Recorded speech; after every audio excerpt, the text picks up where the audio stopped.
All right, from here I'm going to show you all the way from the start. So first I have a noise gate. Threshold is at 25%. Return 3. Decay is at 35%. These are changed from before from after I had uploaded it. So I only changed the noise gate because I find it sounded way too fake and I needed it a little bit more real. Volume and wah, you really don't need it. Tube screamer, drive is at 20%.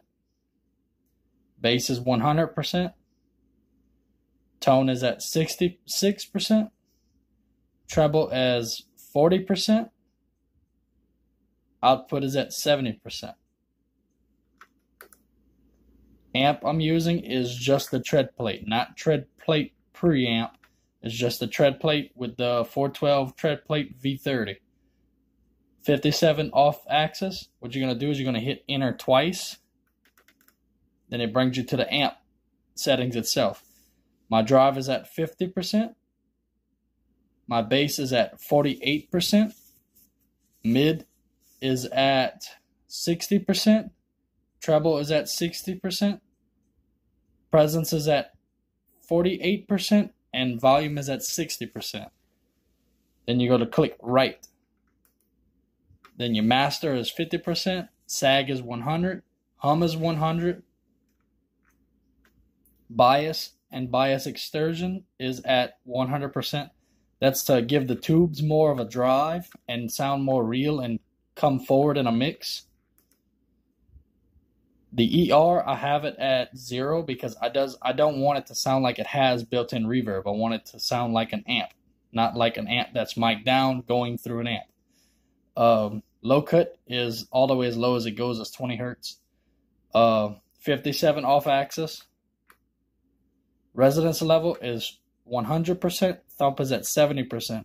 Decay is at 50%. The reason why everything is so bassy on it is because when I put it through the power section of an amp, it seems to not have enough bass. So I'm driving it with so much bass that way all I have to do is mess with the amp's EQ and I can adjust it from there. It's so much easier to do that than doing all of this. And that's it, the amp. And then I leave 3 blocks blank for effects if I want. And my delay, I use a stereo delay. Left time is at 422.